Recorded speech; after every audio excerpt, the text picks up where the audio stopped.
I'm Joy. Welcome to Honey, I'm a Home Chef.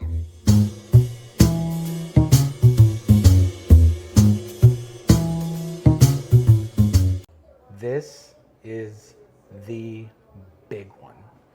This is probably the reason we started our channel, right, dear? Mm-hmm. Like since the beginning, I've been holding off as long as I possibly can to make it. And I wanted to get to 50 videos, but today was the day. And it's going to be video 49, but I'm just not waiting any longer. I've said a number of times, this is one of my favorite things to eat. This is one of my favorite things to cook. There will never be another video of something, the equivalent of this. This is my favorite thing to make. This is my favorite thing to eat. It is gnocchi. And I have to give it a huge rant. Watch it, don't watch it. I don't care. If you do get through it, you'll understand why. And if you make it at home, you can thank me later. Mm-hmm. If you don't, tough luck. So here's my story.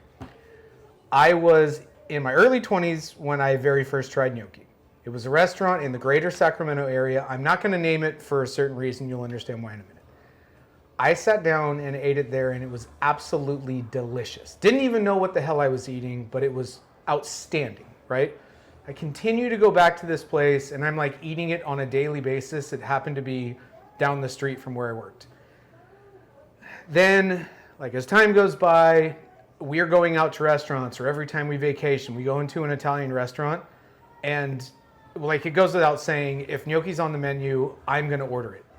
I get rubber bands. I get rubber bands. I get rubber bands. I get rubber bands. And I'm like, what the hell? Is what he made gnocchi, or is all of this that I'm trying gnocchi? Because these are all awful and I don't understand why people like it. So I go back and I talk to the chef a couple of times and I ask him, look, man, I really need your recipe. It's this hole in the wall. It's like 10 tables, maybe, would you say? Yeah. And of course, he's reluctant to give me his recipe, which I figured. He was a cool little guy, though. And finally, one day, he let me guess what was in it. And by the end of my guess, the only thing he said was, you're close. So I went home and I made it, and I made rubber bands. And I gave up for like a year, and then I started cycling through it just repeatedly. Like once a month, I would make it because it's a task to get through to make this dish if you do it right. And finally, I got it. Mm-hmm. And I've made it this, well, I want to say the same way since, but this dish is my unicorn. I don't measure hardly anything, so I can't give you measurements. I can tell you, like, I'm going to use all this ricotta. I'll use all this Parmesan. I'm going to use these 2 eggs, but I can't tell you how many potatoes I've got, how much flour I'm going to use. Like, I'm just going to go through it and make it until it's right. I will take my sweet time to get this thing. And when I roll it out and make a bowl of this, if I don't have a tear in my eye, then I know I've done it wrong. But it is just fantastic. So, oh, and by the way, the last time we went there, the reason I won't say the name of the place is the last time we went there, I swear to God, they switched ownership because mine is way better than what they have there. Hands down. Yeah. Yeah. So I don't know, my taste buds changed or they changed ownership. Different. Something happened, but now I've got them. No rubber bands, soft like a pillow. Here's what we're gonna do. Okay. We've already started by prepping some mashed potatoes. Same way you would make any mashed potatoes, and you wanna cool them down. I'm going to get some chopped spinach going in really hot water, and then I'm gonna put it through cheesecloth. Good, see? Because you want to premium quality cheesecloth. You don't want that crap from Home Depot. So I'm gonna strain the hell out of it. When that's ready, it's going with ricotta into my blender. That's an important step. And that's gonna make our spinach ricotta. So this is potato, spinach, ricotta, Parmesan gnocchi. Eggs for a binder. And then prosciutto, I'm gonna fry that up and make a garnish. This Parmesan, it's already powdered for us, which is great. That's gonna go in. This Parmesan is gonna be a garnish as well. I'm gonna try and incorporate this somehow into the sauce. I don't have a whole lot of prosciutto, so like with this little of an amount, I would typically sprinkle it on top, but I really like to incorporate it into the sauce so it gives it that like salty, sweet, pungent, aromatic flavor. I just don't, I have enough right here for, the dog could eat this in like 2 seconds. Gosh. And then flour, that's the most important part. We will talk about that when we get there. That's like the make or break. If you put too much flour, in the trash it goes, make it next week. So we've done a little bit of the prep work. I got the spinach cooked down and I ran it through the cheesecloth. So we're getting ready to make our spinach ricotta blend. I also roasted off a little bit of garlic, which I'm going to toss in there for flavor. Notables. Everything should have its own flavor. So like these potatoes, they were made with cream, butter, milk, salt. Made just like you would normal potatoes because you don't want these fighting to take flavor from the other ingredients in the dish. That's really important. The other thing is if you're going to use russet potatoes like we did, make sure you put them through a ricer. If you think you're going to mash these with a hand masher and make gnocchi, you're going to have lumps and it's going to be garbage. The alternative to that, which is going to sound crazy, but boxed potatoes, I've done it a number of times and it always works out fine.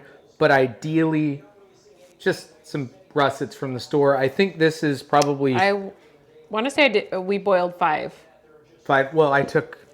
Oh, some out. I took some out because it felt like it was too much. So this is probably like 3.5 russets. Okay. All right, so we're going to start with some of our ricotta in the blender. It might make it to the bottom. It's not going to. Some spinach, which will make it to the bottom, of course. It's going to make it more difficult to blend all of this. I want to put some of my garlic in there. Which smells delish. Maybe I can shove this down.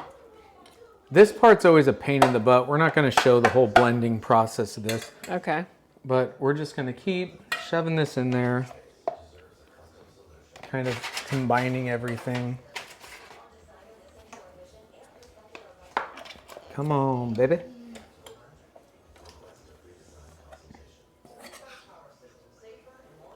All right.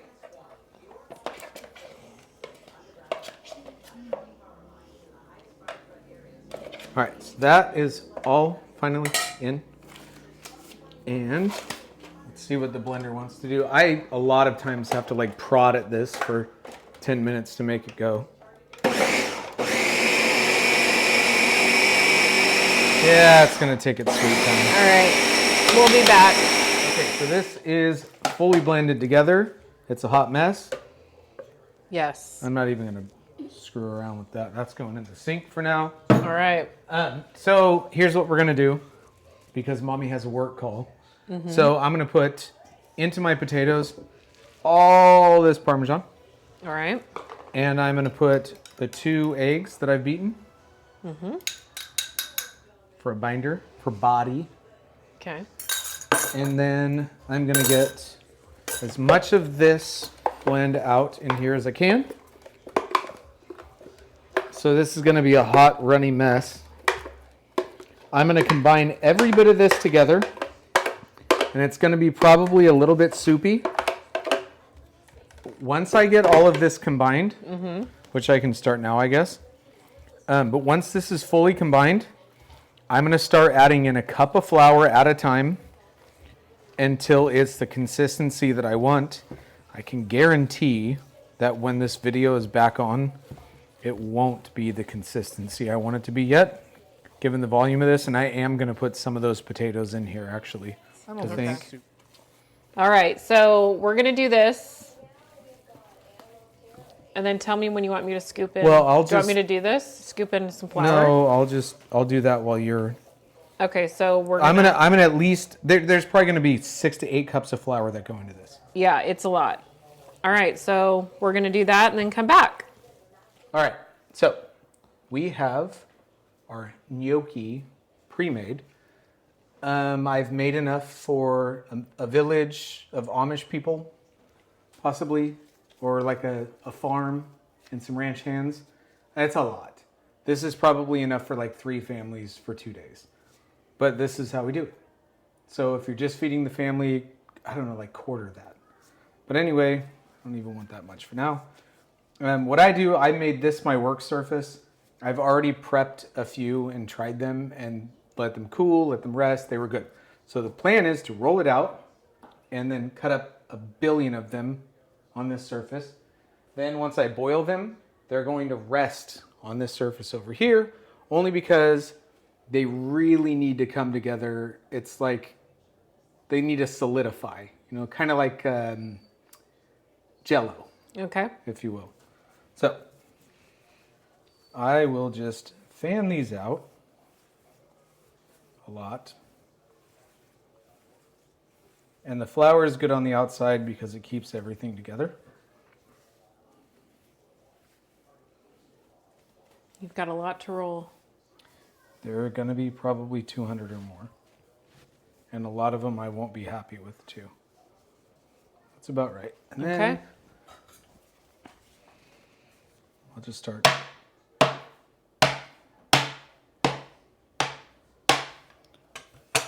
So I'll just set these on the floured surface out of the way.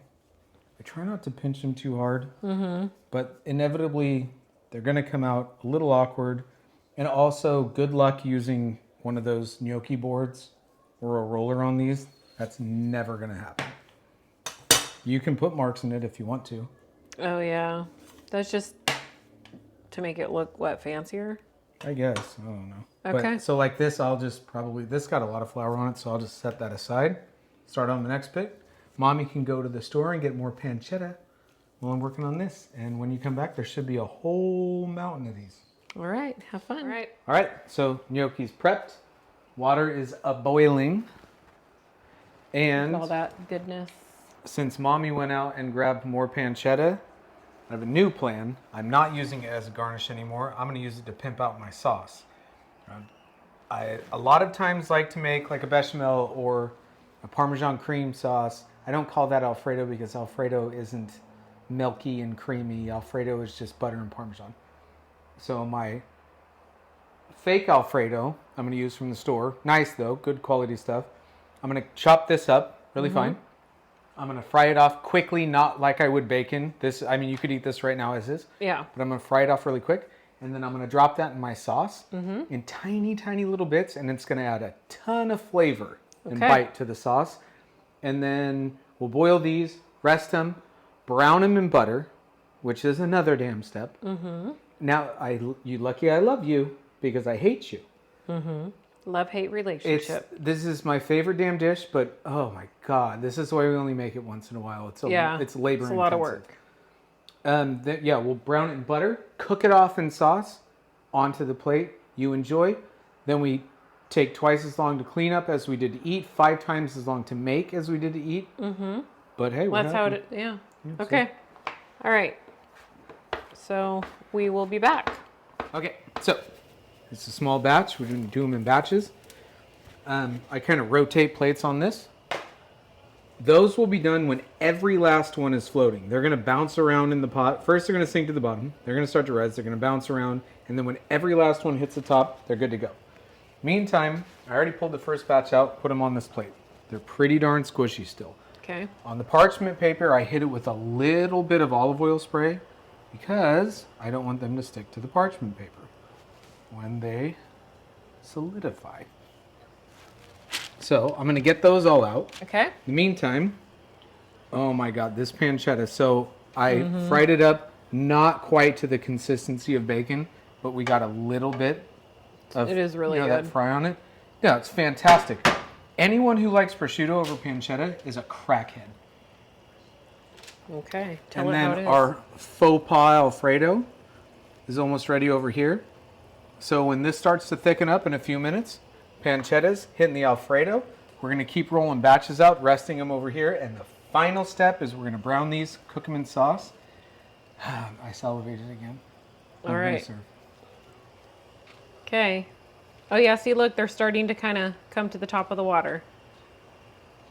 They take like 2-3 minutes. So what'd you put in the pan? Olive oil, butter, all the good stuff. That Alfredo is fire. All right, so we're just gonna brown these. So we're going to brown them off. Then we're going to hit them with our Alfredo and pancetta sauce, which is, this is so good.